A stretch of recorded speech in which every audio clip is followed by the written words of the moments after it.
Dr. Hriar Cabayan will be the moderator today, and he's currently a visiting scientist at the Lawrence Livermore Lab. He has joined the lab in 1977, and also he's working in the joint staff of the Pentagon, where he manages programs to support operational planning. He received the Joint Meritorious Civilian Service Award from the Office of the Chairman of the Joint Chief of Staff, and again in 2019. He's now, he returned to Illinois, Urbana-Champaign. He's received his PhD from Urbana-Champaign. And after graduating, he taught mathematical physics for 4 years in New York University's Courant Institute of Mathematical Sciences. And also he has taught in McGill University before joining the Lawrence Livermore Lab. So Hriar, the floor is yours. Well, thank you, Hagop. I want to thank ARPA, of course, for hosting this the session, and I want to thank all the panelists and the contributing authors to the white paper who've spent time, writing it and back and forth until we converge. And you should all have the report and the announcement that ARPA has sent out. And also, I want to thank the great audience we have participating today.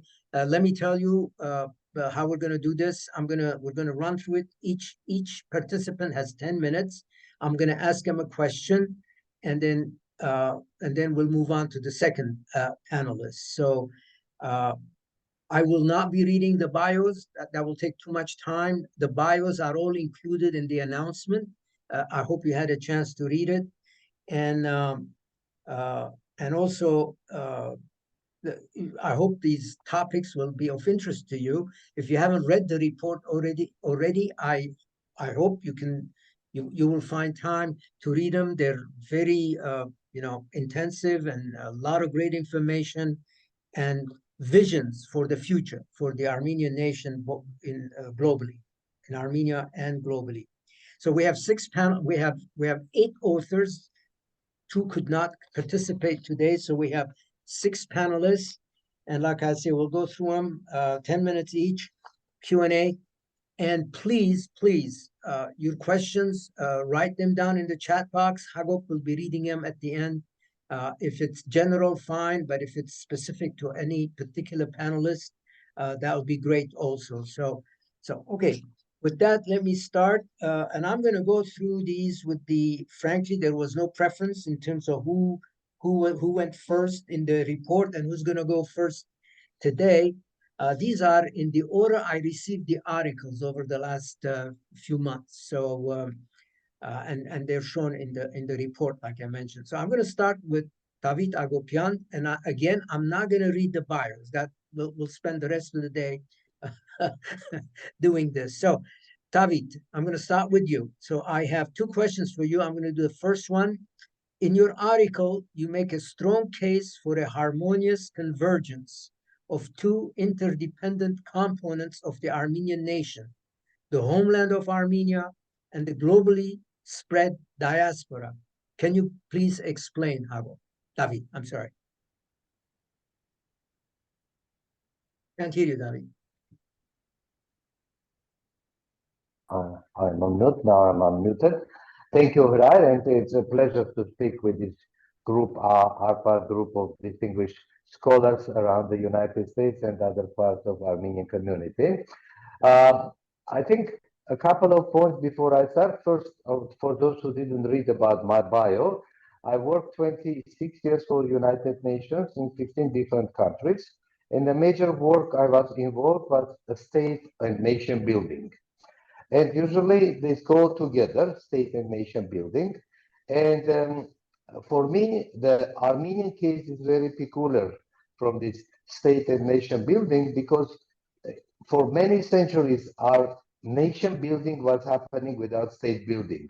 We were building the nation, and there are many interesting examples how Armenians were among the first in globalization, starting the trade across the Silk Road, across the Indian Ocean, connecting European far west to the far east, etc., etc. So Armenians, and it was all happening without any nation, any state in place. So Armenians managed to create a very deep cultural, structural connection among the nation members, but state came much later.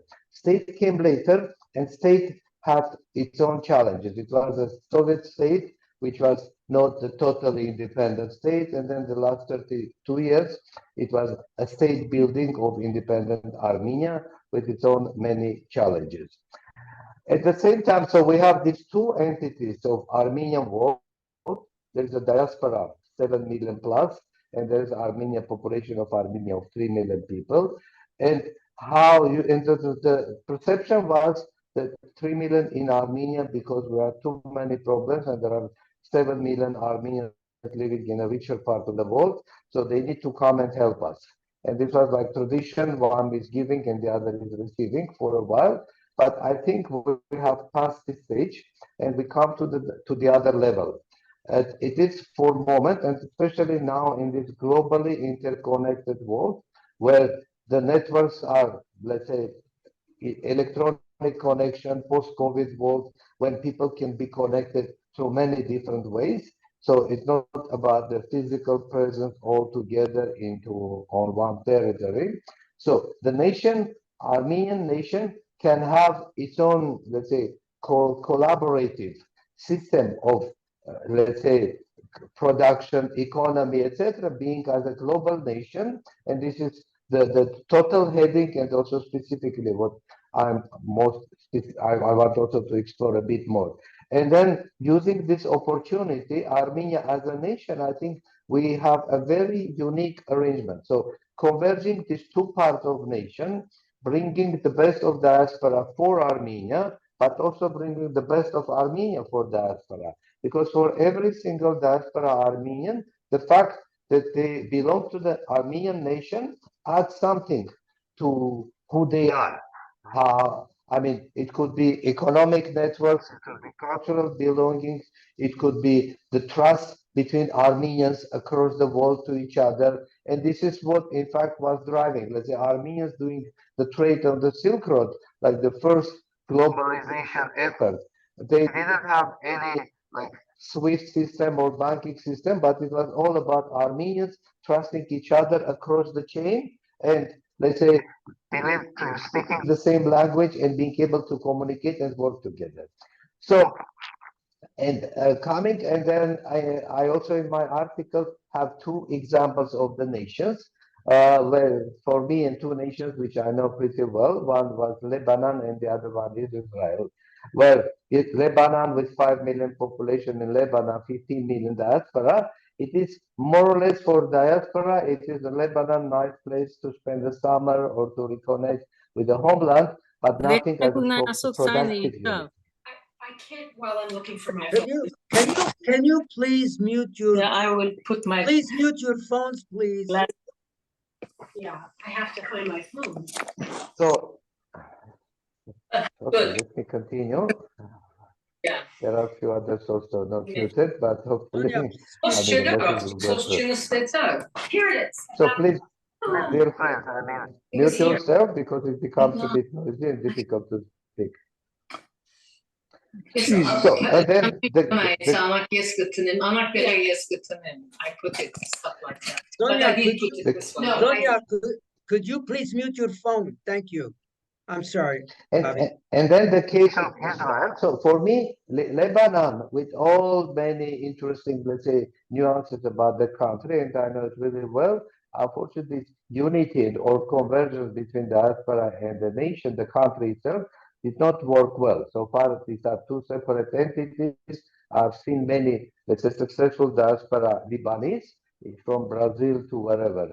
But I don't think they came back to their own country and supported the country's development to the level could have been expected. While in case of Israel, there is this convergence of two parts of nation worked much more in a productive, let's say, mutually reinforcing way, like startup created by Israelis in the United States, they come and expand in Israel or start up from Israel, go to United States, and so they go back and forth, and it becomes like much stronger economy of Israel because it's stronger diaspora. But also the diaspora Israel is being connected among themselves and connected with the country itself. They become economically and intellectually much more successful. For me, and this model for Armenia is totally applicable. And as I said, in this post-COVID lesson learned world, I mean, when people could be much easier connected, this is the way moving forward into the 21st century as a nation with few millions in Armenia, many millions outside Armenia, but building this unity of purpose, unity of culture, unity of values, and unity, economic unity also. So maybe we'll stop here on the first question. Okay, Tavit, that's great. You have I'll give you another 4 minutes for your second question I have for you, which I'm going to quickly read. You also state in your article that with a focus on nurturing innovation, Armenia can carve a path forward, becoming an influential and resilient nation in its challenging neighborhood. Can you please explain? I think one of the specific important nuances about Armenia in the region is we are seen by many as the island of democracy in the sea of tyranny. So Armenia is, and this is not just a state democratic governance system in Armenia, but this is a natural freedom of every individual Armenian. We're just by nature, it somehow happened that we're much more free in our action, in our thinking, in our entrepreneurship initiatives also. And this also probably partly there is a element because being myself grown up in the Soviet Union, living under totalitarian regime, I think one of the important differences for Armenia was the diaspora, which came to Armenia with a totally different mindset and we managed, thanks to diaspora, we managed to change, to transform ourselves into free, innovative, creative nation at a much higher speed than our, let's say, the other members of the Soviet Union, except probably the Baltic countries, which have the European Union vector. But coming back to today's Armenia, I think Armenia and diaspora together, it offers a very interesting opportunity for many non-Armenians also. So we all know about the influx of many Russians to Armenia, like from 50 to 100,000 high-end innovative Russians came to Armenia. And I know many of them because many of them felt that this is the land for innovation. This is the land that they can create many things and they can connect to the world. Because in Russia, you don't have these opportunities. So Armenia becomes a regional attraction, a regional hub, attracting the talent from Russia. It is attracting talent. It could attract more talent from Iran, Syria. Many Armenian Syrians are coming to Armenia for the same purpose. Lebanese, Armenians, and non-Armenians now are thinking, some of them are thinking also to come to Armenia. And surprise, big surprise, I was flying 2 days ago from Dubai to Yerevan. From 300 seats, 200 plus, more than 200 were Indians. And I've just had a chat with few of them saying, why Armenia? They said there are plenty of interesting opportunities. It is a very interesting economically place to move. And this is like rumor spreading around that Armenia, innovative, free, creative technology, IT, whatever. And India, which has been seen by many as the place where the IT things are happening, apparently with too many Indians, I mean, a big number of them decided now to move to Armenia. And to me, there is an element of, before I compared us to Israel, but now I want to compare us with United Arab Emirates. 10 million population, only 1 million citizens of United Arab Emirates, but 10 million of productive contributors to the economy. So, of Emirates. So, in case in Armenia, we track the Russians, we track the Indians, we track the Syrians, and who else? The free country, creative, innovative environment, and through the diaspora networks to get to the world market, to the world knowledge, and to the bigger opportunities around in a bigger world. I think this is something which I visualize as a potential future for Armenia and there are good enough chances that we can move in this direction, despite, of course, all the many challenges we all understand. But this is, I think, an important element in addition to building our military might, our economic might, as Armenian nation of today, thinking about expanding and attracting also the different labor force to Armenia also. Thank you very much, David. Great way to start. I think the I session. managed in time, right? Yeah, you are absolutely. Thank you Okay, very thank much. you. Appreciate it. And for our great audience, please, first of all, please mute your mic if you haven't already, and also your questions, put them in the chat box, and we'll get to them at the end. So now we're going to move on. Hasmig, Seropian. Hasmig, I got two questions, but I'll start with the first question. You have 10 minutes for both. Here's my first question to you, Hasmig.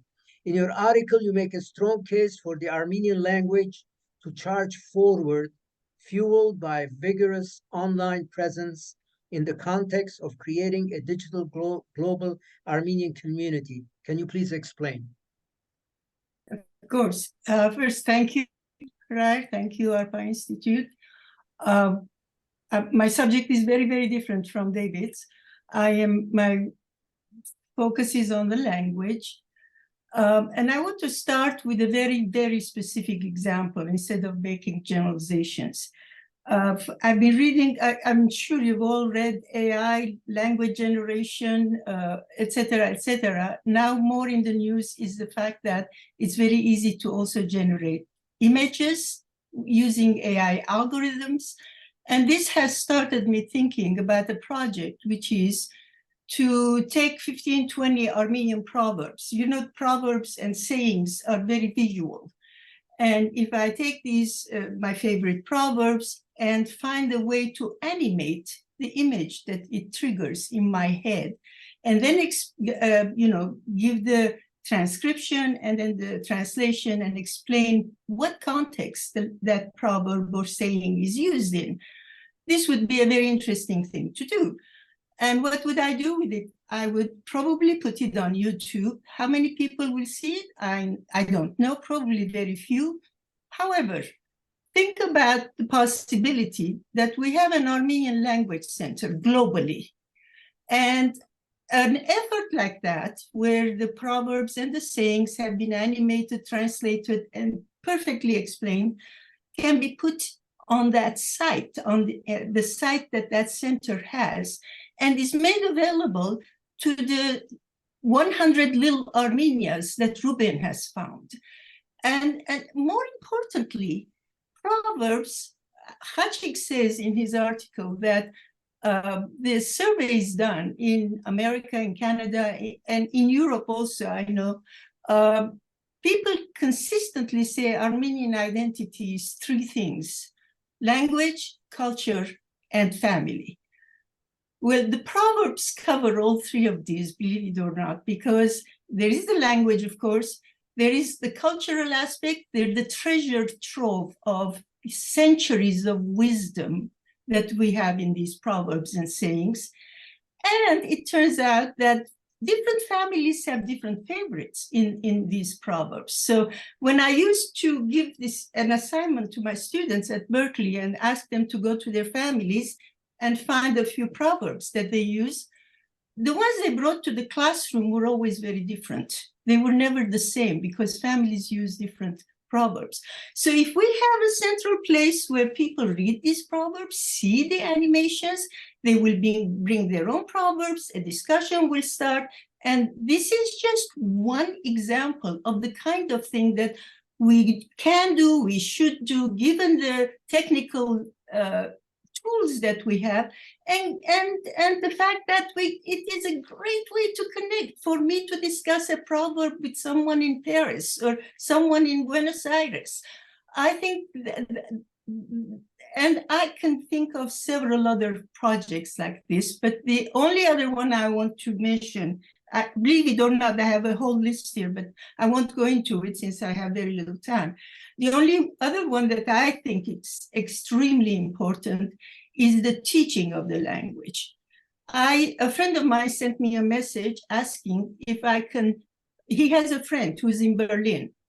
Can I suggest a place, or is there a place in Berlin where someone can learn Armenian? I don't know the answer.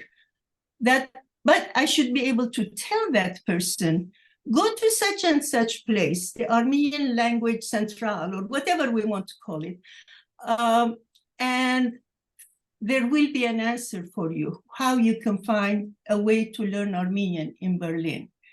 But more importantly, we have so many tools now to create these little scenarios, individual little scenarios, and more or less imitate what we do in the classroom. You know, you create a little scenario where, let's say you're around the table in the dining room, and then you find a few sentences that people would use typically in that situation, and you start changing the words in the sentences, and but before you know it, 20, 30 new words have been heard and learned by the students. We can do this online. We can have the computer do the interaction, the computer provide the words to the student, and make it easy. I have about more than 50 such scenarios and units that I have put together for my students, for Armenian. This is how English is used. What we do is we extract patterns of the language, and then we get the students to work with those patterns. I'm sure Roza knows about this quite well. I was trained as a teacher of English as a second language, so I know how it works. It works very well. What we need to do is pull it into the visual and very interactive world of the internet, and we open up the learning of the language to lots of people. Is my time up? You got 2 more minutes. For the second question or for the first question? Up to you. If you want, I can read the second, but you got 2 minutes. I'll read the second one. You advocate a group of linguists and language teachers should take the lead to establish the features of newly emerging standards for the Armenian language. Can you please explain how that can be done quickly? Yeah, this again, we don't have an academy for the language. Things are changing. Both Western and Eastern Armenian are changing, and they're influencing each other. Somewhere we have to start looking at what is happening. I'm a linguist. I am trained to be objective, realistic about language. Watch what's happening with the language, and then help people with it. There are so many things we are doing wrong, you know. We insist that the language be a pure language. It turns off a lot of students. I'll tell you just one little thing about the students that I would encounter at Berkeley.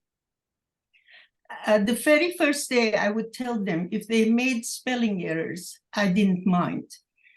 I cannot tell you how relieved you could see the tension going away from their faces, because every teacher they've had before has told them, no, you can't say it that way. No, your spelling has to be better. Why do you think so many Armenians who know Armenian perfectly well write in English? Their messages, they write them in English because they're worried about making spelling errors.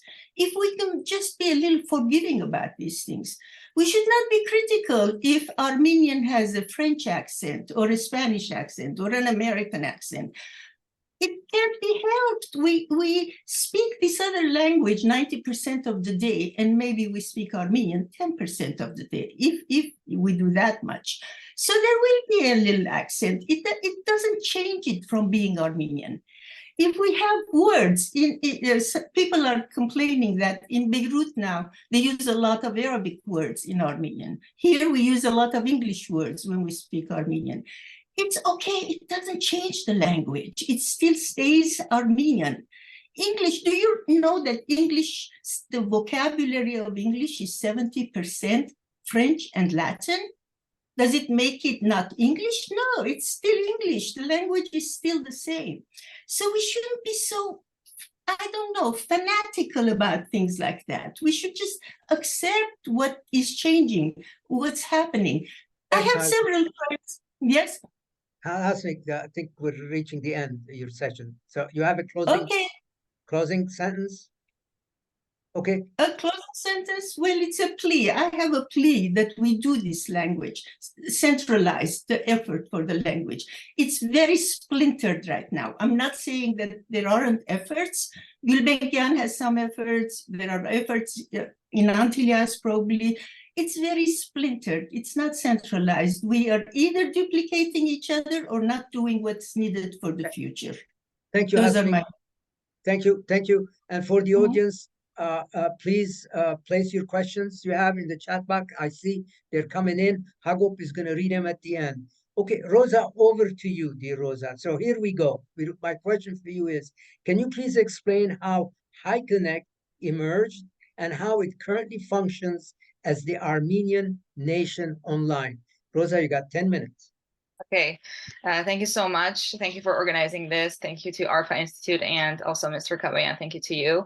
I'm representing HiConnect Foundation. I'm Roza, and I would like to speak about the beginnings of HiConnect, how it emerged, what's the theory behind it. So HiConnect was announced in 2019, and our founders, Eric Tölölyan, Serge Tankian, Alexis Ohanian, and Yerban Zoryan, they came together to essentially sort out and actualize the necessity of having an Armenian diasporan platform, which would leverage all of our efforts into one place, centralize it, the efforts of Armenians who are all around the world in order to benefit the nation and kind of maximize these benefits. So a lot of organizations that aren't on HiConnect, and a lot of actually that are on HiConnect, they always talk about the fact that they need one place to organize themselves, a digital place to, organize their activities, organize their operations, and actually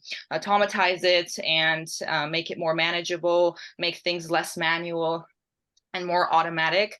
And HiConnect actually provides this space, provides this platform, because it is a platform, digital platform, for different organizations to come together, to have their platforms. And actually we do take account the needs of different organizations that do come to our platform to maximize their results. So we are trying to adapt to their needs the best way possible. So for example, an organization that's with us right now on HiConnect is the Armenian Jewelers Foundation, who suggested that we have an organization account, because before that we only had individual accounts, and we introduced the organization account as a feature. And we of course take into account how scalable the improvement is and how it would benefit different organizations, different communities, and the needs of these communities are obviously also very different. For example, the Armenian Society of Fellows that is also with us, their needs are quite academic, and they need to connect with Armenian academics to, again, maximize the efforts, maximize the benefits that they can have in collaborating together. So this is one of the examples. And I guess HiConnect functions on the digital diaspora theory, which claims that when the same people from the same heritage come together in an online space, they sort of form this digital diaspora, and it needs to be network oriented, operated by the people of the same heritage in order to be a digital diaspora. And HiConnect sort of strives to embody this. And to further talk about the other question, so we're currently in a sort of a repackaging transitional period, and we're working with a team of professionals who are making the interface of the platform quite, easy to use, user-friendly. So these are the things that we're working on right now, because we have had a relatively small number of users in our platform, high quality users, obviously, people with huge communities of thousands of people behind their back. And now we are trying to, maximize the usability of the platform in order to be able to publicly launch it to, for public use and for scaled use. And HiConnect, another thing that I would like to mention, that HiConnect is a professional platform, strives to, kind of help the process of professional connection, professional interaction, the development of the different professional fields. For example, the academic and jewelers, and for example, Teach for Armenia is also with us registered on HiConnect, again, a community that is registered. So social, but also academic network, social, but also professional network that will maximize leverage the talent, the expertise of the different Armenians around the world.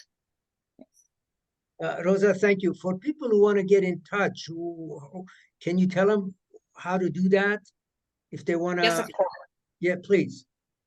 So currently, this version of HiConnect that we're running right now, it is invitation-based, because as our founders and board members are, people of importance in the world, and Armenians of huge importance of the world, they really want the trusting environment for other such people and other Armenians who are very involved in different public sectors. So currently, to get in touch, it is HiConnect. It is invitation based. So we would need to, or someone else from the platform would need to invite you through your email that you provide.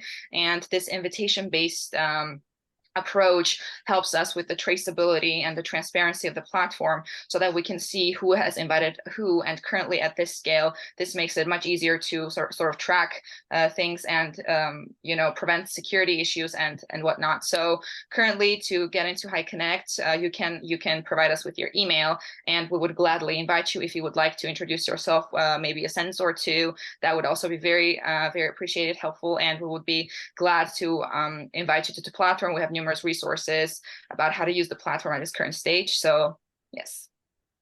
Okay, well, Roza, thank you very much. Again, let me remind the audience, please place your questions in the chat box. We're going to get to them. I am not reading the bios, the individuals. They have great backgrounds. Please, the announcement has them. And please, if you download the report where all of them have their articles, their bios are listed in the report, so you should be able to do that. So we're going to move on. I'm going to move on to Khachig Tölölyan. Khachig is enduring 44-degree temperature in Montreal, but other than that, he is with us. So Khachig, I'm going to start off with my first question to you.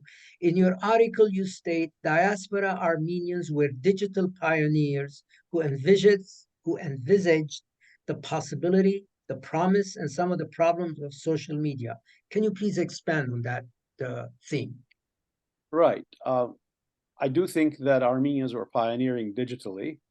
The first pioneer I'd like to name is a gentleman named Asbed Bedrosyan, whose efforts resulted in the emergence in 1988 of Armenian News Network /Grung. And this functioned in two ways. One, it was a digital medium for the dissemination of news about Armenian life. And in this function, Bedrosyan was ably assisted by Katya Peltekyan. Number two, this also led to the creation of an argument and debate-based space around it long before social media. These two were my introduction to the Armenian cyber world, and for many other people as well. I emphasize the date was 1988. A year later, in 1989, a major figure in American news writing, a gentleman by the name of Ben Bagdikian, who also taught at Berkeley, this remarkable Armenian-American journalist and media analyst predicted that the result of online communities would not be what has been spoken of so far in our panel, but rather that it would be divisive debates. He said, these things would cause confusion, not just happy community. He has a brief article called The Lords of the Global Village. In it, he wrote, I'm quoting now, a more fragmented and unbundled social media landscape will arise in the years ahead. In 1989, he said that. That was 15 years before Facebook emerged, 8 years before AOL's Instant Messenger emerged, an event to which many scholars nowadays trace the origin of the concept of social media. In other words, what I was saying was, look, we Armenians were digital pioneers who envisaged the possibility, the promise, and some of the problems of social media. And nowadays, when so many of us in so many ways embrace social media, we need to keep in mind that it doesn't just promote cohesion. All of us want the cohesion. All of us want the collaboration. but we have to remember that certain portions of social media promote something else. I would add, as a benefit of social media that should be mentioned, I have not seen a professional study, an academic study of this, but many people I respect in Armenia have said essentially the same thing, that the Velvet Revolution of 2018, the Pashinyan Revolution, was a digital uprising. If it hadn't been for Facebook, it wouldn't have happened. People repeatedly say this: no Facebook, no Velvet Revolution.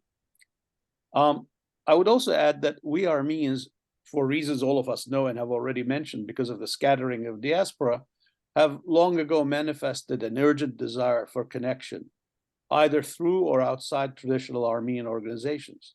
But this desire for connection has been manifested again before the promise of the digital could be realized. The anthropologist Susan Patty, who is based in London now, inaugurated useful scholarship on this matter back in 1999. So, but my message from all of this is that we've been there before, we're going to be there for a long time, we're going to be good at it, but we must avoid what I call cyber utopianism, the notion that if you can connect people on the internet, yay, you've got something more than connection. My own personal commitment in scholarship has been to the exploration of transnationalism rather than globalization. These are linked terms. Transnationalization in Armenian translates as antraskainutun. Antar means trans in Armenian. And I once wrote that we are not a nation, we are a transnation now. We are an antrask, not an ask, and that got me into a lot of trouble.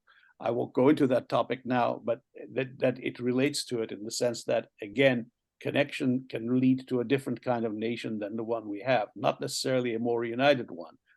Digital does not just build community, it can also set community against other communities, and we must learn from the weaponized polarization that's been going on in America and digital media, and we must learn how to distance ourselves from it. In other words, take the good, learn how to distance yourself from the bad. Don't assume that only good things will result. That would be my answer to the first question. Let me just, I have some time yet or not? Yeah, you do. And your second question, you addressed some of it, but you may want to talk more about cyber utopianism.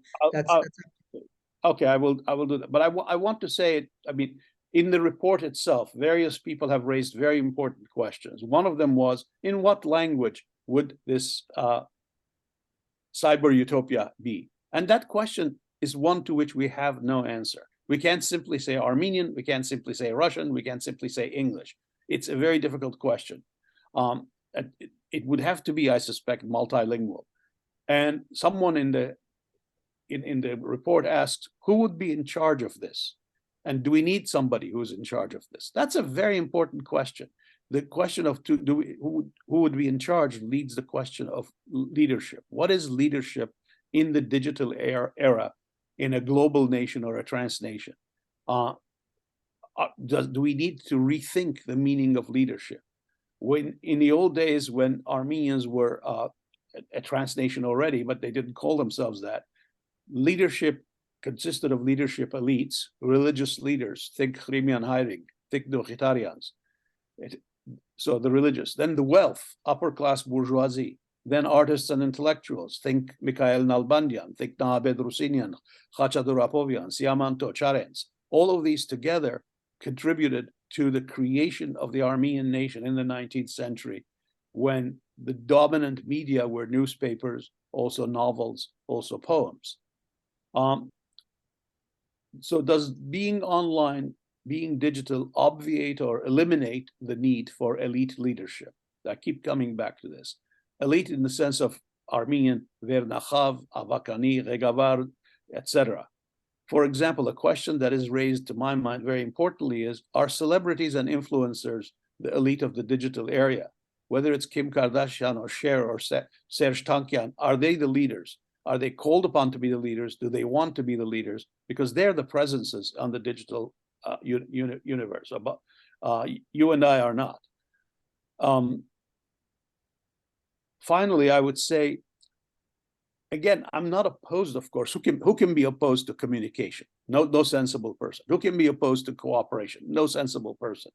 It's just that we move sometimes very quickly from the notion of communicate and cooperate to a notion of unity. if we cooperate well and we communicate well, we'll become a unified Armenian nation. No, they're not the same thing. I think that ARPA, for example, is a wonderful example of promoting cooperation, productive, effective, useful cooperation. To think that if there's more cooperation, we'll end up unified, that's a leap too far for me. That's going too far.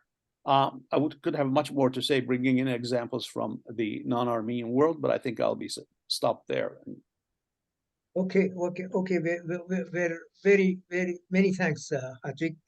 Again, remind the audience, I see some questions coming in. Please post your questions in the chat box. We're gonna get to them. So now we're gonna move on to Gevorg Poghosyan, and let me remind those of you in the Bay Area, Gevorg is gonna be at St. John Armenian Church, Gevorg, at 1 p.m. tomorrow, I believe, right? Yes, thank you, Rajan. So we will be able to see him in person instead of just seeing him virtually. So Gevorg, I got two questions, but I'm going to start with the first one. In your article, you state that Armenia's mission is to empower and unite Armenians to become a caring and collaborative community dedicated to transforming Armenia into a just and flourishing nation.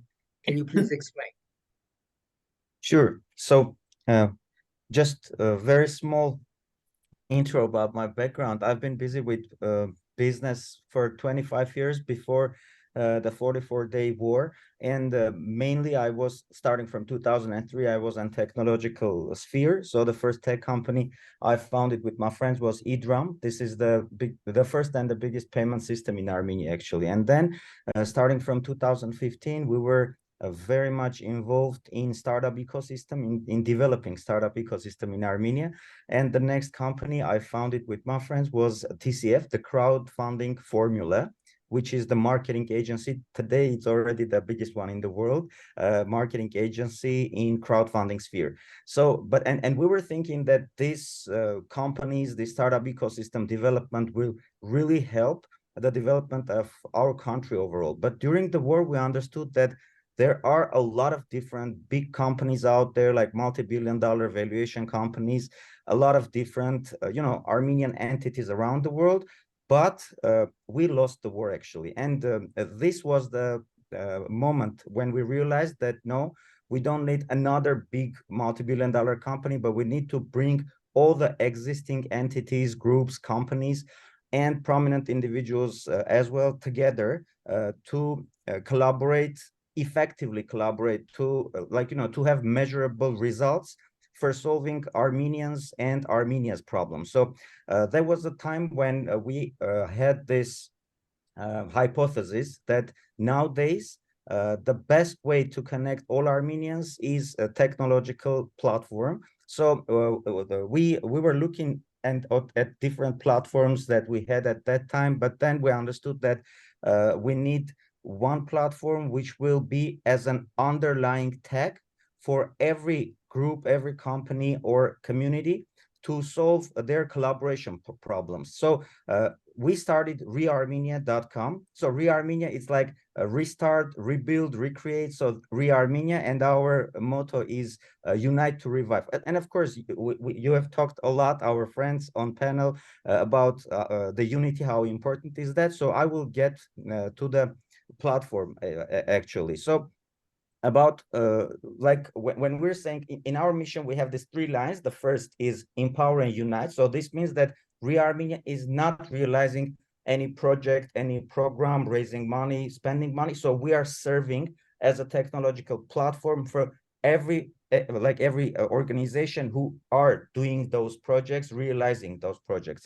So actually on the platform, the people who are doers, who are locating the problems in Armenia, figuring out the solutions, getting together the groups, the teams to solve these solutions. So they are meeting the ones who are ready to support these initiatives. While saying support, we mean like there are several directions. It is knowledge, experience, network, funds, and tangibles.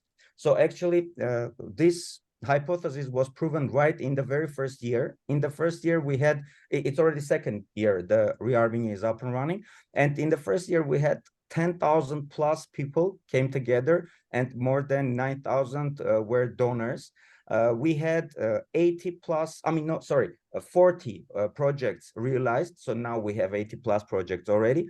And we had $1 million raised for all those projects who are being realized on the platform. So these are very different projects, starting from education, like, technological schools in different regions of Armenia, like healthcare products and initiatives, etc., etc. So we understood that this is working. So this 21st century with this technology is really giving all the opportunities to eventually come together, and not like just gathering together, talking about different things, but deliver measurable results. So this is basically what in Hriar Armenia we're trying to do, and we are like gathering all, as we say, committed doers among Armenians, because right now, let me put this way, today the biggest risk of our enemies is our unity, and then the first target because of this for our enemies is our unity.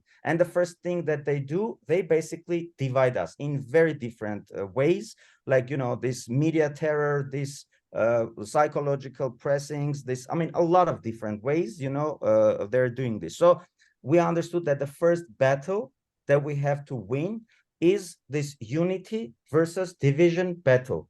So when I'm saying first, we really mean that this is the first thing we have to do, because if we don't come to this effective collaboration, if we do not have these frameworks for collaboration and tools for collaboration, so we can't basically solve any other issue. So we were speaking about language, which is extremely important here, like creating nation, gathering together professionals, third, fourth. So whatever we want to do, especially when we're speaking about big things, like, for example, the strong Armenian state with its, military and defense, with its economic growth and everything. So all these things are coming right after being able to effectively collaborate together and to become, as we say in our statement, a caring and collaborative community. So today we have already doubled the numbers, $2 million plus raised. We have 80 plus projects, and we have already 14,000 like community members here. And just one thing more, that right now we are having this trip in United States. We're visiting 9 cities and presenting the platform and inviting everybody to register on the platform. It is hriarmenia.com, and to take their roles in this unity process. You can your role can be as an expert, initiator, donor, investor, fundraiser, etc. There are several, like 6-7 roles that the one can take. So this is it for the first question, I guess. Okay, all right, great, Gevorg. So let's move on quickly here to the next question. You make the case by using modern technologies, interested users receive the necessary support from Armenian communities across the globe. You may have touched on some of this, but can you explain how that works? Yes, first of all, every initiator which is about to solve any problem for Armenia or Armenians is presenting their, applying basically to platforms. So we have this due diligence process. So by now, around 500 projects have applied to Hriar Armenia. 140 of those passed the due diligence process and have been presented on the platform. And as I said, 80 plus are already successful. The others are up and running at the moment. So this due diligence process has basically 4 steps, but 2 of those are very important. The first is we have this trust and safety department, where we basically check every project from financial and legal point of view. And then we have advisory boards. Around 40 people are engaged in these boards. We have lead advisor. For example, Aram Poghosyan is lead advisor in education field. Vartan Nurujan is agriculture, and the others. So we have people who know the field very well. So they are evaluating every project from this field perspective, like 3 criteria: problem, solution, and team. So we look at, we figure out if there is a problem or not, if this solution is good enough, and if the team is capable of realizing this solution. And after passing this due diligence, the project is being presented on the platform, and it's already public. So they're running their campaign to bring people they need, or bring, there are some projects which are raising money to realize the project. And there are some who are looking for partners, like for experts who will share their knowledge and experience with them. So they're running the campaign and bringing in all the money and talent that they were needed. So as soon as the campaign is realized successfully, they have their money and the team they needed, they are starting this implementation process. And during this implementation process, we are asking for reports, monthly reports, financial and impact report. No, financial, everybody understands what's that. I mean, in very detailed, it's very detailed financial report, by the way, which is being presented publicly. Besides, like, sending out to all the supporters, they're presenting on the Armenia platform publicly this report. And what comes to impact report, this is actually progress report. They're presenting videos, photos, articles published in media about them. So everyone in the community will see what's going on with this project. So eventually, a community is being collected or formed around every project, the community of supporters, donors, and implementers. So one of those, just in short, I will give an example, was Munk Techno School, which is one of the first projects that applied to Armenia. And within 2 months, they have raised $170,000 on platform. And this is important to know that 600 donors joined here. I mean, starting from big, foundations, ending up with people in the children who were donating like 500, 1,000 drams. And then within 4 months, they have created the school with the help of different organizations from diaspora in Armenia as well, like, for example, ACA or AVC, Armenian Virtual College, is basically helping them to get like top talent from Bay Area. A lot of prominent people are involved here with this. And so eventually, during the summer, they had these tech camps, gathered 200 children from different villages, and 40 of those have been chosen. And that very year, in October, they have started their classes. And this is important to know that they continued the classes during the whole period of this blockade. And after this ethnic cleansing, the school have been moved to Tashir, and now it's a month or so after their settlement in Tashir, they're up and running with full scale as well. So, but what I'm trying to say that this was possible thanks to a huge number of very different people and organizations who were collaborating effectively. So we can tell that we have already this proof of concept that Armenians are collaborative, and these technological tools and nowadays solutions are really helping to bring all these Armenians together and to solve the toughest problems that we have. Gevorg, thank you very much. Again, let me remind you all, if you're in the Bay Area, San Francisco Bay Area, you can meet Gevorg in person tomorrow at 1 o'clock at St. John Armenian Church in San Francisco. So Gevorg, thank you again. And we're going to move on. We have our last participant, but there are 2 additional contributors to the report who couldn't make it today. Please read the report and read their articles. They're great. They just couldn't make it. The schedule didn't permit it, but there's more valuable material in the report, which I hope you will all read. So we're going to move on to our last panelist today, last but not least, Nerses Kopalyan. Nerses, I have 2 questions for you. I'm going to start out with the first one.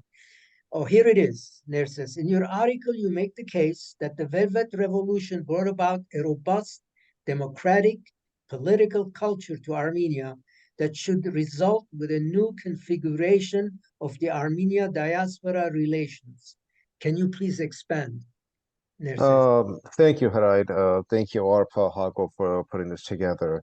So I come from that school of thought that basically argues Armenia diaspora relations have been based on a fundamentally flawed model, that the paradigm has collapsed. And therefore, we need a shift in this paradigm, this approach, because the model no longer worked. And so the understanding is that post-Velvet developments create an avenue, a historical window of opportunity where we could have this sort of paradigm shift and restructure relations. And fundamentally, there's a lot of literature on this when we observe relationship between diasporan relationships or diasporan engagements vis-a-vis the home state being a democracy or a non-democracy being an illiberal regime. In that context, when we observe Armenian diaspora relations prior to the Velvet Revolution, this was a very non-democratic relationship.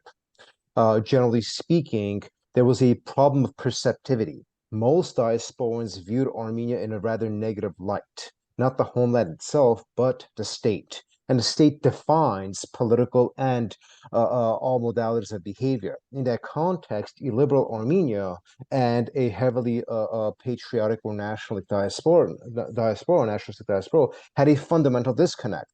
And this perceptibility problem inherently harmed the diaspora homeland model that we speak of existing prior to the Velvet Revolution. So fundamentally, you had a problem of trust. And we realized that no paradigm, no model works if you have a crisis of trust. It creates a problem of credibility and legitimacy. And so the diaspora fundamentally had issues of trust with the state of Armenia. And so this problem created a severe disconnect. And this is what I speak of the new opportunities that the Velvet brought about with respect to shift in a political culture, specifically democratic political culture. And so the discourse right now is we're not only talking about democratizing Armenian diaspora relationships, but also producing a state-centric model.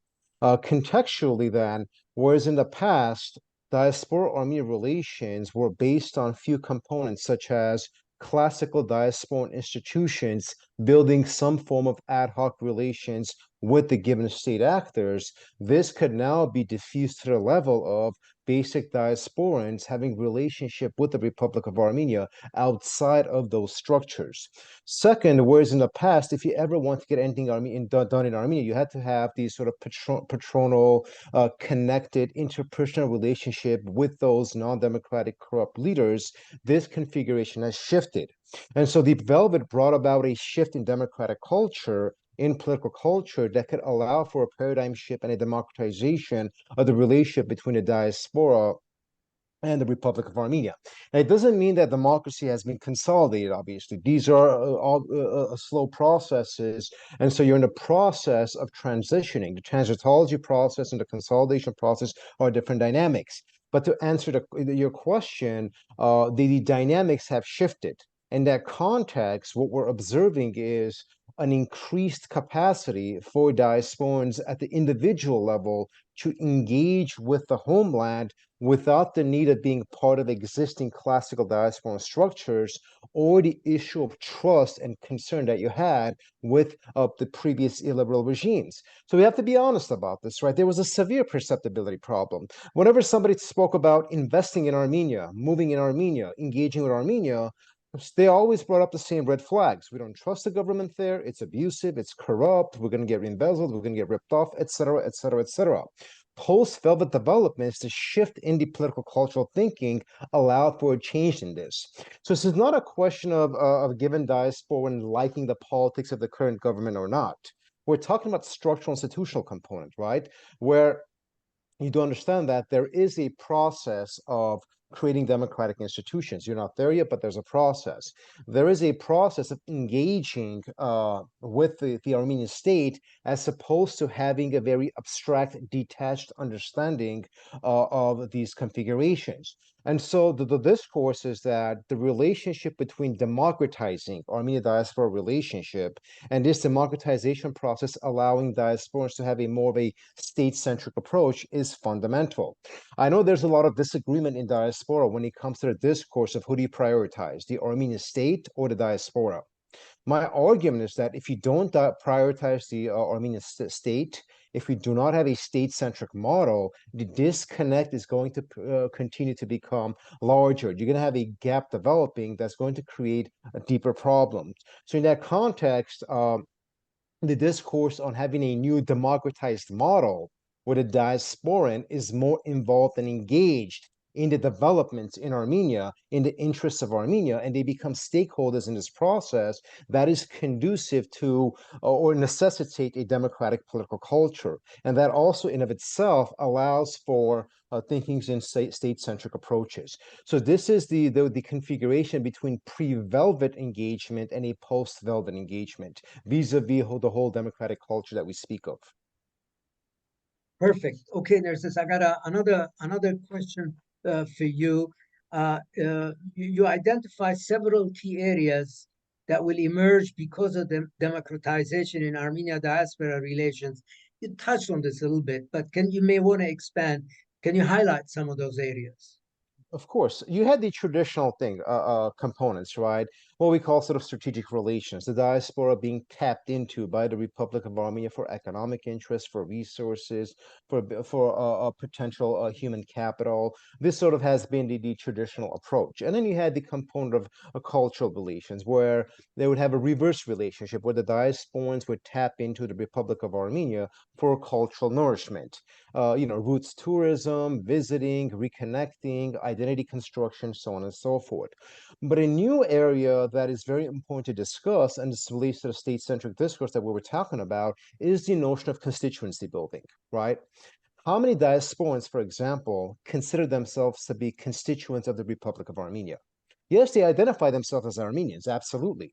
Linguistically, culturally, historically, but do they qualify or identify themselves as constituents of the Republic of Armenia? And this is where the democracy relationships is important. You cannot have constituency building with authoritarian or illiberal regimes. Nobody wants to be a constituency of those kind of structures. And so democratization has allowed a window of opportunity where we can have constituency building, where every diasporan, for example, can consider themselves to be a constituent of the Republic of Armenia, which in of itself allows for both a state-centric model and for deeper engagement by the given diasporan with the interests of the Republic of Armenia. So Armenia isn't simply, the casual Disneyland you visit once every few years, right? That Armenia isn't simply a form of minimal cultural nourishment, that you have continuous, consistent engagement with it because you view yourself as a constituent. So I think constituency building needs to be a very important component of the future diaspora Armenian model that we're talking about, or else the disconnect is going to perpetuate itself. What you're going to have is a highly nationalistic diaspora that preserves culture, preserves identity, preserves sort of the traditional conceptualization of what constitutes Armenianness, and an Armenia that is more patriotic, that is driven by the interest of the state, the needs of the country, the preservation of the country. These always are not connected. To bridge that gap, there needs to be constituency building, where yes, as a diasporan, you hold the values that you do, but you also need to have a vested interest in the Republic of Armenia. And this is the state-centric component. And you have that vested interest, you do need to view yourself as a constituent. This is why the constituency building discourse is very, very important. Minus that, what you have is a diaspora that is mostly an abstraction, okay, and a stateless entity, and then the Republic of Armenia that is somewhat disconnected from the diaspora. We've had this disconnect for 30 years. And so the shift in the modeling is an attempt to bridge that gap. Thank you very much, Nerses. And I would like to let you know that Nerses gave a talk at the UC Berkeley Armenian program a few weeks ago. So if you need, it was a very good talk. I was there in person. So if you want to listen to that, please reach out to the UC Berkeley Armenian program, and they should be able to send you the recording. Okay, we're going to move on to Q&A. I see your Hagop is going to be taking care of that, the Q&A session. But then I'm going to ask, now that you listen to each other, I'm going to ask the participants today, the to be ready for a 1-minute closing remarks at the end, so our audience can go away with a good summary of the key points that you want to make. So Hagop, over to you, please. Thank you, Hriar. Thank you all the panelists for this very interesting and exciting discussion. I'm going to this time start from the last question asked by Ali Sayan. What would be 3 concrete actions that the panel can suggest to strengthen the collaboration between Armenia and the diaspora in order to coordinate better efforts in defense, economy, and media? And I guess anyone can answer this. Who wants to go first? I could quickly comment on defense, and I'll let others take over the economy and the media component. I'm deeply involved in the security components and restructuring of the country's security architecture. So in that context, defense remains the #1 priority of the Republic of Armenia. The diaspora's engagement in defense has been somewhat minimal and selective. Important individuals, important IT firms have done a great amount of work, extraordinary work, in helping the Armenia develop what would be some resemblance of a military-industrial complex and indigenous military technology development. In that context, important figures from the diaspora bringing in knowledge, expertise, and funding have contributed to that. But in a broader sense, when it comes to defense, the approach could definitely need a lot more involvement. And this is the general issue at hand, in the sense that most diasporans, and Al posed a very good question here, don't know how they can help Armenia enhance its defense capacities, or what their scope and extent of engagement could be. Generally speaking, everybody plays the Israeli model, and that's understandable. But in the security context, right, with respect to the extraordinarily powerful role that the Israeli diaspora plays in enhancing Israel's defense capacities and security, Armenia's diaspora is nowhere close to that. And so in that context, Armenia's diaspora is always acclimated to thinking about Armenia through the lens of culture and economics. The defense phenomenon is something that's very new and it's post to 2020. So thinking on defense in of itself is in its very embryonic nascent stages. And I think Al's question is very, very important here. What could be the magnitude and scope of engagement that enhances Armenia's defense? Definitely the role of important IT companies, those who have experience in the military security sector, military intelligence, military science, these are all vital components. No one's expecting volunteers from the diaspora to fly in and go to Armenia's borders.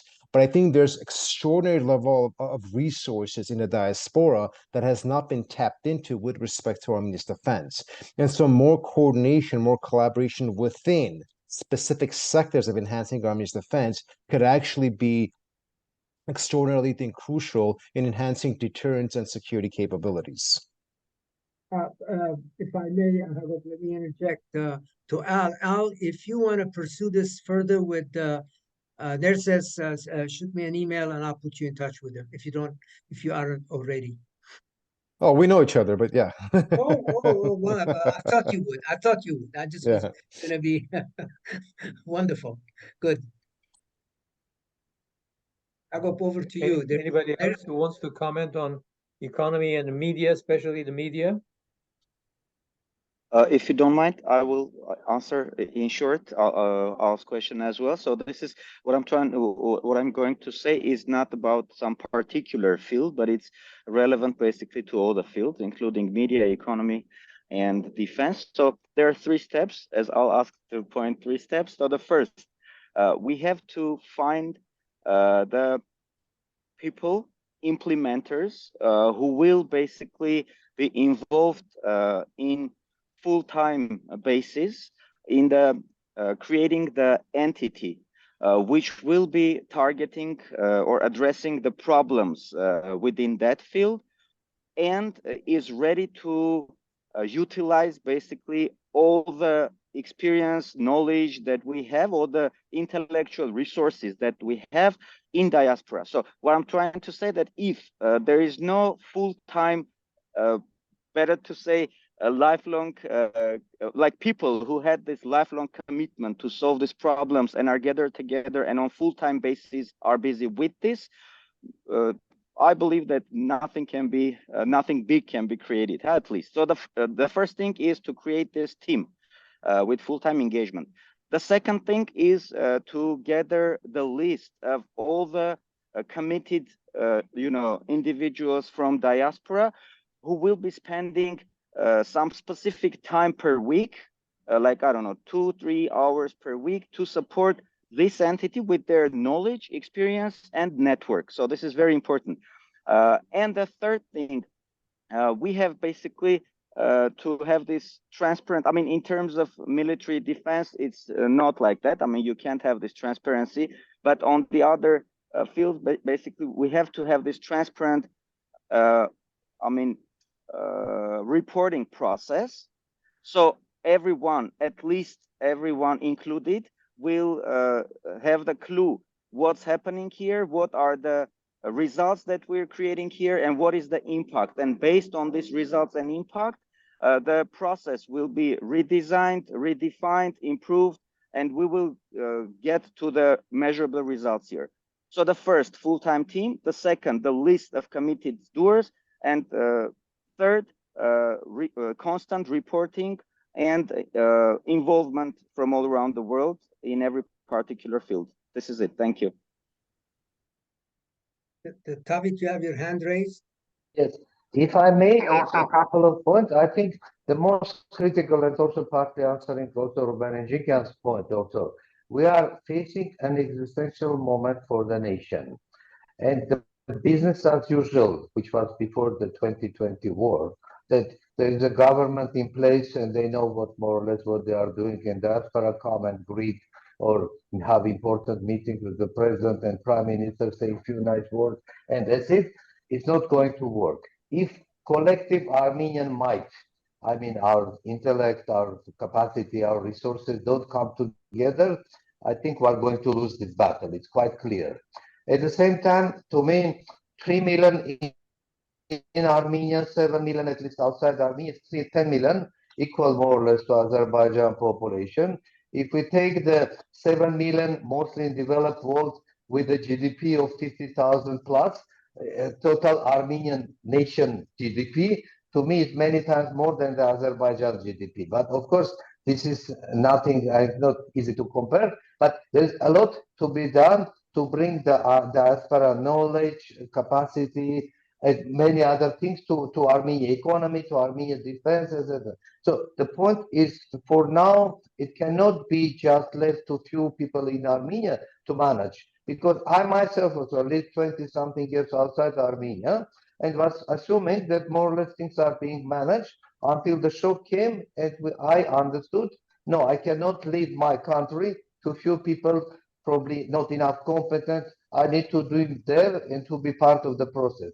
And my call also for the rest, by all means, in person, online, or whichever way we can, we need to contribute to the process. Yes, and there was also a point or a comment saying, yes, Israelis not all are on the same page with Israel also, which is natural, or Jews are not exactly. Armenians also not all on the same page on everything with the government of Armenia, which is natural, but at least on one basic things, which is the prosperity, survival, and development of Armenia, it's something we need to be all together and do our best contribution to it. Okay, Tavit, thank you. Hagop, just let me remind folks, the participant will give you 1 minute at the end to do some top-level closing remarks. So Hagop, over to you for the following question. Yes, I think Dr. Injikyan's question has been answered by David, if I'm not mistaken. So if you still have any more questions, Dr. Injikyan, you can ask it. And the second one is written by Vahakan Vartanyan from Hong Kong, actually, I guess. He says,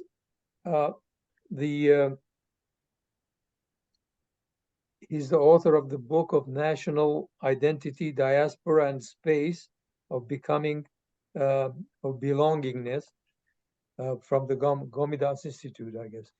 The question is, the strategic goal of Armenia is seen as becoming first the cultural center for Armenians. That is being done to an extent, then a political center, for instance, by having citizenship of Armenia attractive, and most importantly, the economic center for the Armenians. What do the diaspora, excuse me, let me see. What to do that, we need a diaspora that values this dialectic relationship. I'm sorry, I guess it skipped somehow.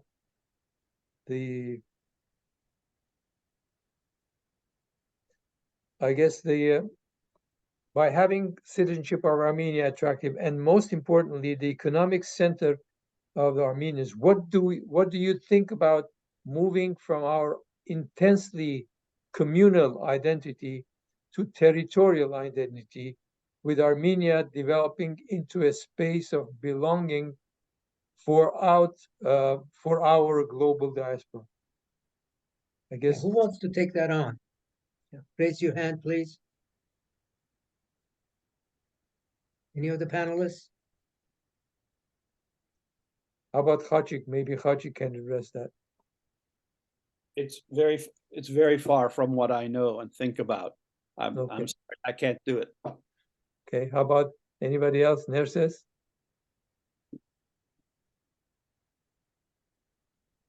You're mute. I'll tap into the question as far as sort of the overarching attributes that the question was seeking to address. The fundamental conceptualization here is that you may have a multitude of cultural factors that shape an overarching Armenian identity, and I understand that. But again, for most diasporans that are not intrinsically involved in the Republic of Armenia, Armenia is not the center of anything for them. It's just part of their identity, or they might have a loose connection with them. So large number of diasporans, for them, Armenia is not an economic center. It's not a cultural center. They might have sympathy or affiliate with it, but it's not there. In that context, the communal identity logic, that's a different form of identity construction than how you define yourself as your ethnic genesis, right? So for example, you might be part of a certain community, and as an Armenian, you might be like, I'm an Armenian hyphen part of that community, and I need not be part of Armenia, or the Republic of Armenia. So the communal identity construction is important in that context, but I don't think that's sufficient. The territorial identity component is quite interesting, but most diasporans have an abstract conceptualization of a historical territorial identity, and that is heavily disconnected from the contemporary phenomenon. So in that context, I think there's sort of a very, very large area, a huge gap in the basic ways of conceptualizing these things. They need to be sort of, brought down to a more concrete level before we could have these conversations. May I ask a question? Yes. Yes. One way of thinking about territory, not the noblest way of thinking about it, is that territory is, among other things, real estate. When I was talking with an Armenian friend resident in Armenia recently, I said, do we know how many Armenians from outside of Armenia own real estate, own property in Armenia? In the most crude way, have invested money in owning land or building in Armenia? He said, I don't know. I said, well, who does know in Armenia? I mean, the government must know who owns what property. I think that diaspora Armenians' investment in Armenia in terms of apartments and houses and land is bigger than people estimate. When that might be something to keep in mind. And I believe that now that the Karabakh catastrophe is over, when Armenia settles, Armenian identity is going to transform into Armenians coming from diaspora into Armenia and buying land and buying apartment buildings. There's going to be a tremendous amount of money into real estate. And if you like it to compare to Israel, that is what happened in Israel. In the history of Israel, there were two movements together. One was every Jew with money coming to Israel, thinking about buying something. And at the same time, they invested tremendously in the government's building program, because the government did not have enough money to accommodate the huge numbers of immigrants that were coming from Morocco and Yemen, from Poland and whatever.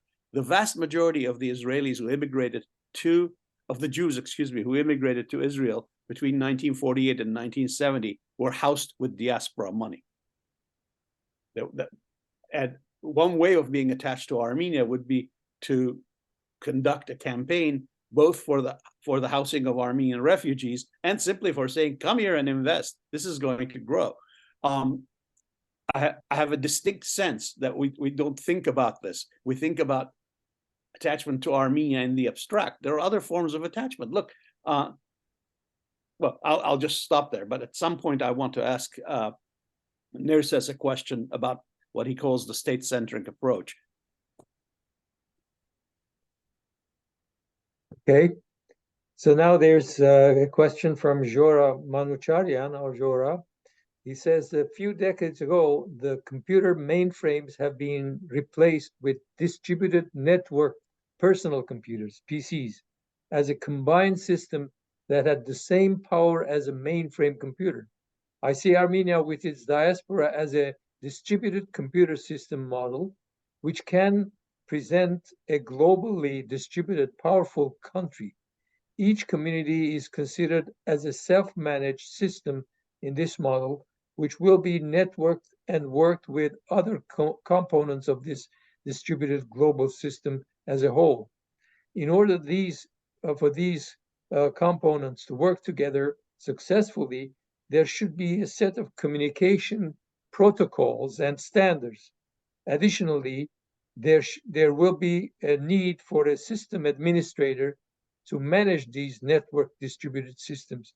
My question is that, how do you see this system can be set up, and how these communication protocols and standards can be set up to be acceptable to all and to be followed by all, and how we can create a system manager to or a committee who can manage this distributed and network system. Who wants to tackle this one?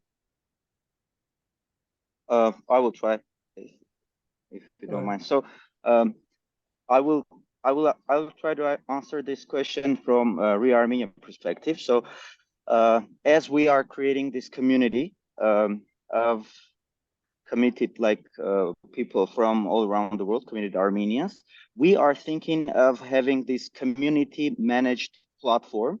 And we were looking at technologies what we have today, and we at the moment are thinking about DAOs, DAO, decentralized autonomous organization.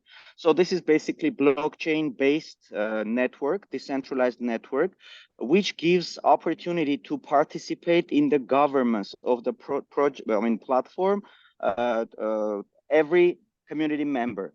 And also, it says autonomous organization, meaning that a lot of decisions are being made automatically using smart contracts. So the community is voting for different rules based on which the platform will be operating.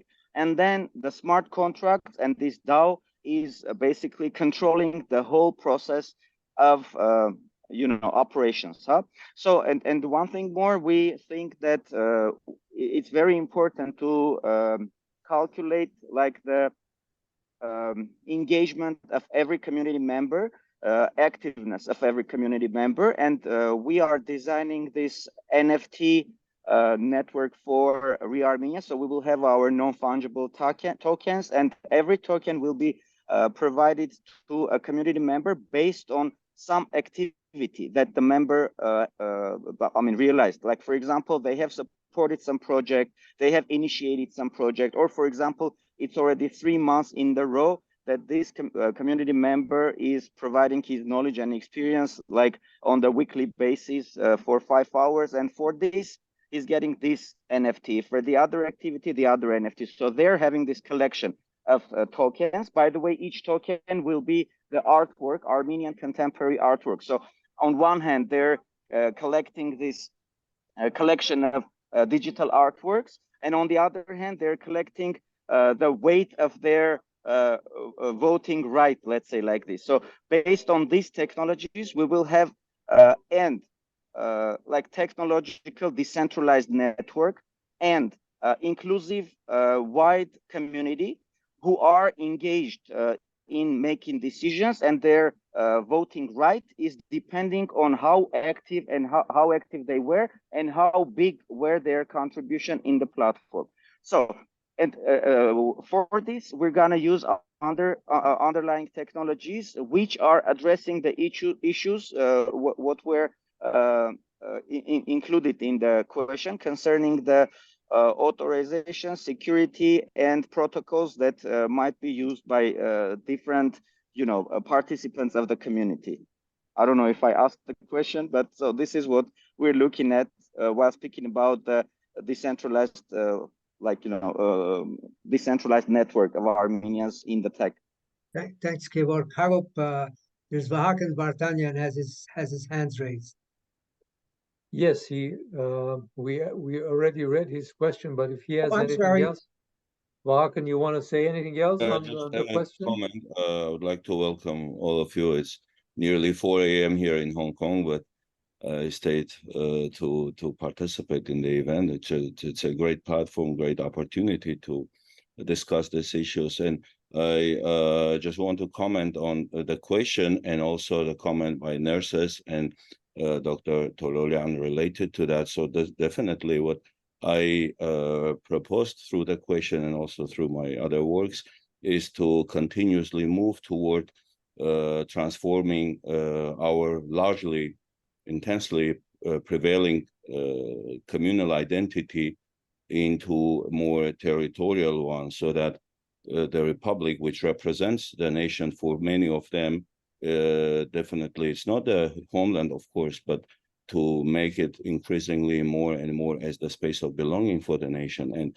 through those 3 steps, as I mentioned in the question, the cultural center, the political center, and most importantly, the economic center. And as mentioned also here by Dr. Tölölyan, is definitely like through purchases of real estate, and not only that, also business interests, investments. So that should be, as far as I understand, seen as the main strategy of the government also of Armenia in its inclusionary, I believe, policy toward the diaspora. So this is just a comment related to why I asked that question and what the format of the spectrum of the question and its possible answers I saw. Thank you for your comments also to that. Thank you, Vahakan. Next is Tallinn Voskerichian, but I don't think she has a question. She has statements relating the experience of the Israelis and relating it to Armenia, I guess, in a way. And then we have two new questions. One of them again is from Al Asayan. He says, what do we mean by the diaspora? Are they Armenians that live outside of Armenia, or are they the organizations that tend to represent the diaspora? Who wants to address that? If you don't mind, I will say that we consider Armenians living outside Armenia. Doesn't matter if they are included or involved in any institution or not. Institutions, so this is kind of organized part of diaspora, which is not more than 5% of our overall diaspora. And we have another 95% of diaspora Armenians who are, again, not organized in some institutions, but are living out of Armenia, and our diaspora, our network, and our asset, basically, we have to top in. This is it. There's a question from the ABC AGPU, I guess, Marine Khachaturian says, I agree with Ms. Hasmig Stepanyan about the Armenian language learning in diaspora communities. In fact, the Armenian Virtual College, as an online institution, continues to offer online Armenian language courses for over a decade around the globe in 132 countries. And they have the website. So that's a digital form of learning Armenian and communicating with Armenian. Huri Elezian has a question. She says to Hasmig Seropian is, your students, are they all Armenian? And if yes, the language issues are important, and the most urgent is Google Translate in Western Armenian.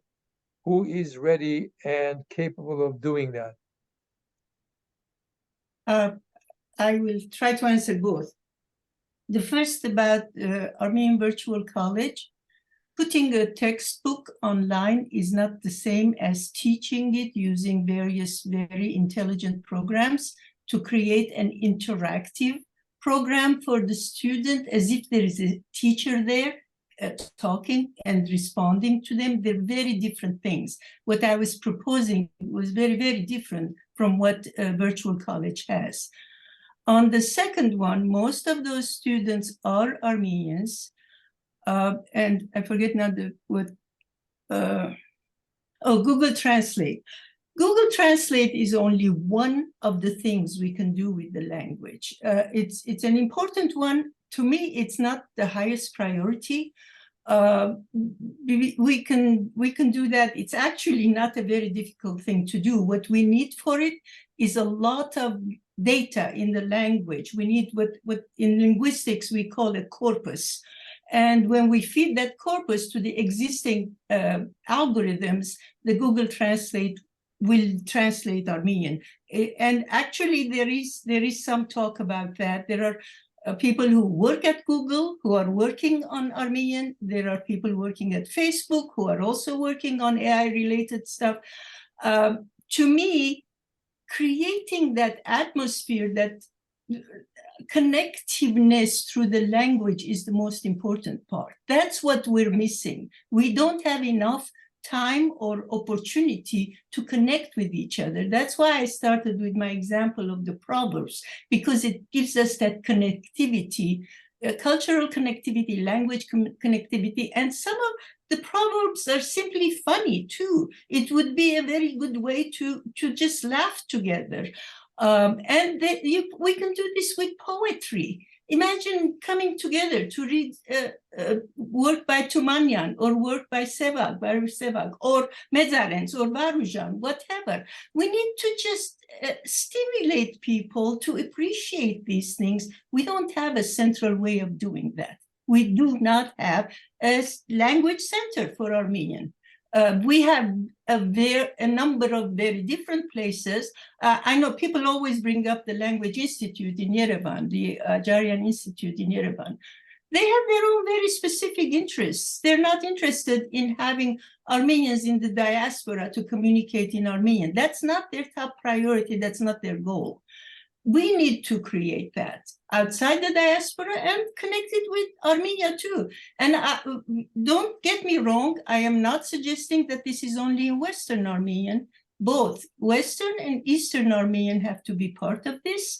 And also I am very much in favor of getting us to talk to each other, to understand the Western speaker understand Eastern and vice versa. We should encourage more of that too and find ways to do that, again, online.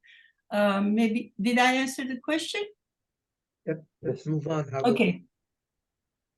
Okay, the last question we have is, what role can or should the Armenian Church play in organizing and coordinating the nation's efforts, since they are present in nearly every country, every community of the world?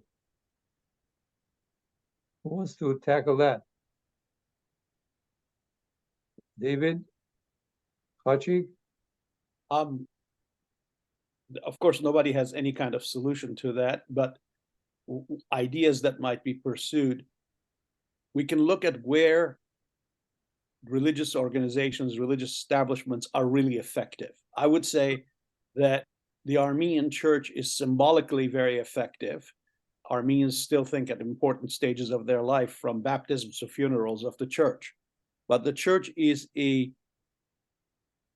not a presence in daily life for a lot of people. My own feeling is that the church is not ready to tackle the actual problems. It would cost them too much in terms of their own understanding of themselves. And I say that with sympathy. For example,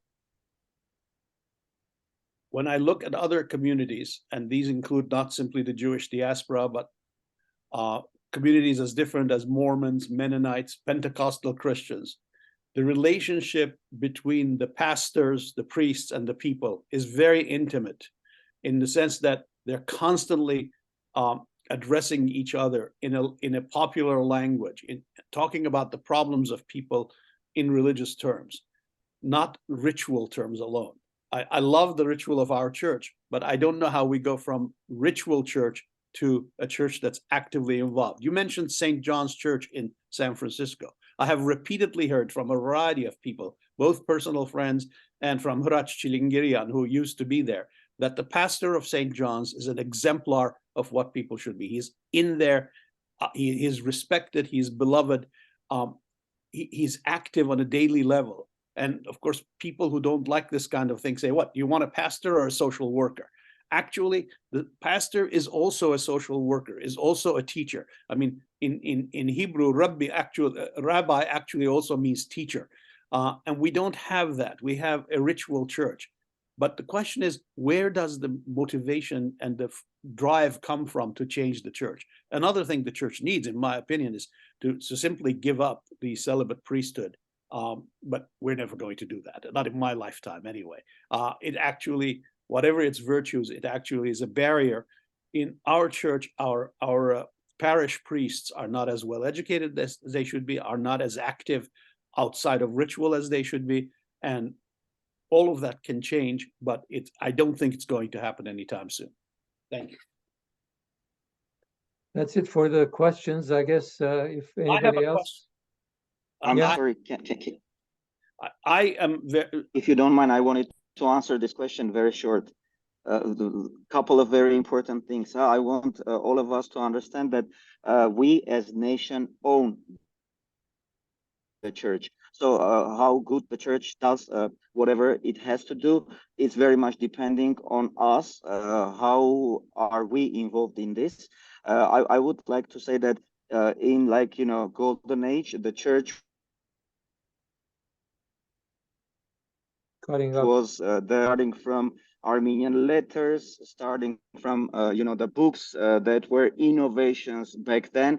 National ideology was shaped in church as well. So today we have to reshape the church and we have to help them to become innovator of nowadays. And just one number, which was very Zarmanali it was very much worrying number. I figured out that we have only 600 pastors, not pastors, but overall our church in the world, in Armenian church, are only 600, and we have 400 churches and 600 servants. So it's very, very small amount, and very few of them are as involved as our pastor in St. John. So just I wanted to say that we have to take this responsibility. We have to use this biggest network of Armenia to start new innovations in terms of nation building as well. This is it. Thank you. Hagop, ABC, AGB Marine, I guess Khachig, I don't see the last name. She has her hand raised. Yeah. Yes, thank you. I just wanted to, it's a small reflection to Ms. Hasmig Seropian about the Armenian Virtual College, which is more than just an online textbook. It's a dynamic learning platform that features teacher-led virtual classroom. Our classrooms are vibrant spaces enriched with interactive activities, multimedia content, with the cultural also components. We organize different social events, so socializing students from all over the world. And we offer both Western and Eastern Armenian tracks, providing comprehensive and engaging learning experience. We have almost 15 years of successful experience in teaching both Western and Eastern Armenian language, and also history and architecture and culture. That's it. Thank you. Hagop, I think we have a few minutes left. If that's okay with everybody, I'd like to give an opportunity for every panelist to take 1 minute and give their key takeaway for this large audience we have. What should they walk away with? So let's start off with Tavit. 1 minute, your key takeaway?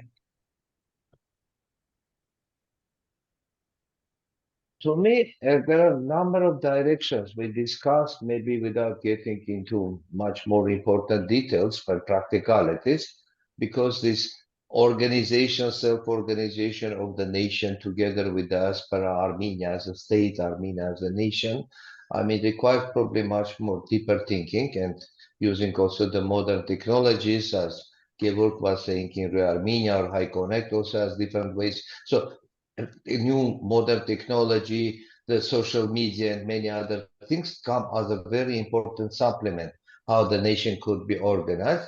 But I think this is an important start for a good discussion, and also critical other issue, the existential moment the nation is facing and how we can wake up or raise the diaspora effort to bring them all together to contribute to national survival and prosperity. Thank you, David. Hasmig, over to you. 1 minute, please. Take away.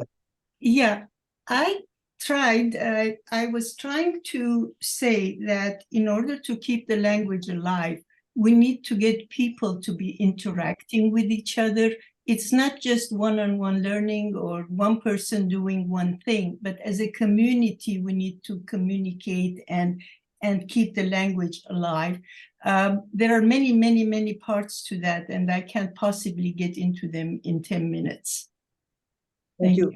Thank you, Hasmig. Okay, Roza, over to you. Yeah. So, again, lots of issues have been discussed today, and I think that High Connect can be the platform that kind of mobilizes all of these discussions and pushes them forward. Discussions like these could take place online on the platform, and we could achieve better results if we had a digital space. If we speak about Armenia as a digital nation, the toolkits that High Connect provides, the rich toolkits, multifunctional toolkits, could help in bringing these discussions and making them into activities, activizing them. And I would welcome everyone to email info@highconnect.org. I mentioned it in the chat if you would like to be invited. Thank you so much. Well, Roza, thank you again. And I'm sorry, it's whatever it is, midnight, 1 o'clock, Yerevan time. So, Khachig, over to you, parting shots. Okay, I would say that I would like to make a distinction between the Armenian state and Armenia. In my view, and the view of many people I know, we've been yearning for an Armenian state, you name it, from the end of Giligya to the end of the First Republic. The Armenian state has largely failed. Armenia has not failed. I actually am quite optimistic about Armenia. But in order for us to work with the Armenian state as Nerses would like us to, I think a lot more work needs to be done by them, not just by the diaspora. I'd like to hear a little more about what that could be.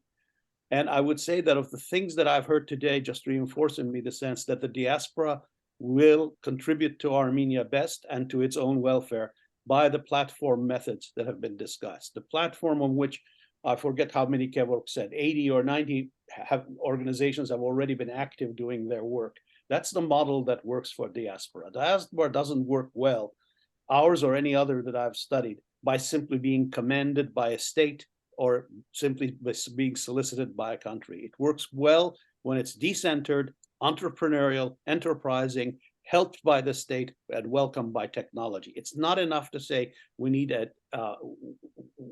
digitalized Armenia. Every country in the world is going to be digitalized.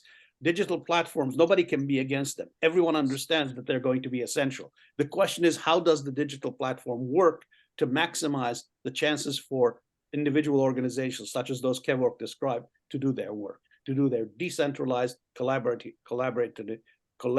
work. That's what I believe in, and that's reinforced by what I heard today. Thank you, Khachig. Gevorg, over to you. 1 minute. Parting shots. Yes, I believe I will be shorter than that. So one thing, I would love to see people who are taking commitment of being busy with solving these issues on full-time, basis. So this is very important. So let's see whoever among us can leave everything what they're busy with and be involved in tackling the problems which our nation faces today. So as many people, by the way, not the ones who couldn't find a job anywhere else and that's why they're involved here, but the ones who are very successful in whatever they were doing and now they're living whatever they were doing and like involving in fixing national problems. So the first thing we need to find these people, bring them together, organize their collaboration, and then bring all the communities around these viable groups. So this is it. Thank you. But thank you, Gevorg. Nerses, over to you. Thank you, Hriar. My general point is that the interests of the diaspora need to be subservient to the interests of the state and the Republic of Armenia. Fundamentally, a diaspora in of itself seeks to have a relevance that it could have if it's detached from the interests of the Republic of Armenia. And I understand there's a certain solipsist severity in the way the diaspora understands its relevance vis-a-vis Armenia. So we can't talk about the failure of the Armenian state, that's true, but the diaspora also failed, and you have mutual failure here. More so, for 30 years, diaspora enabled a failed system just so they could have access and a seat on the table. So you had a structural dysfunction here. In that context, if the diaspora does not view the Republic of Armenia as being the core of identity construction and establishing and shaping a future system where it replenishes culture, it reconstructs identity, and creates a strong bond within the concept of Armenianness, the disconnect is going to continue. Nobody speaks in current times, for example, of a substantive Irish diaspora. There are a lot of Irish in the world, but their devotion to the Irish state is heavily diminished. And so their relevance as a diaspora is quite minimal. Whereas in other countries or other countries that have diasporas that are remaining consistent and attached to the state and have a relatively stronger state-centric model, the results are very different. So the question isn't the home state needs to dictate terms to the diaspora, but rather the diaspora needs to prioritize with respect to what's relevant, diasporan interest or the interest of the Republic of Armenia. Well, thank you, Nerses. Thank you, all the panelists and all the participants. It's been 2 hours, a lot of discussions, a lot of thoughts, a lot of challenging whatever. So if you want to receive the report, please email me or email Hagop, and we will make sure you have the report that these great authors have contributed to. So I think with that, Hagop, over to you. Any closing. Yes, thank you, Hriar, and thank you all panelists and participants. As you may know, we are working on the first clean room in Armenia, and that is taking a lot of expenses. So please donate if you can. And the next panel discussion we have is on November 22nd, and that's going to be on Armenia-Russia relations throughout history. And the panelists will be Tom DeWall, which is a controversial journalist and expert, I guess, but he's a very, very well-known and very well-respected person. And also with Tom DeWall, we have Arjun Tölölyan and also Stephen Reek. These 3 panelists, and the moderator will be Poghosyan. So you're all welcome. It will be at 10 o'clock in the morning Pacific time on November 22nd. Please join then. Thank you very much, and hope you can donate to our projects so we can do more in Armenia. Thank you. Thank you all. Bye-bye. Bye-bye.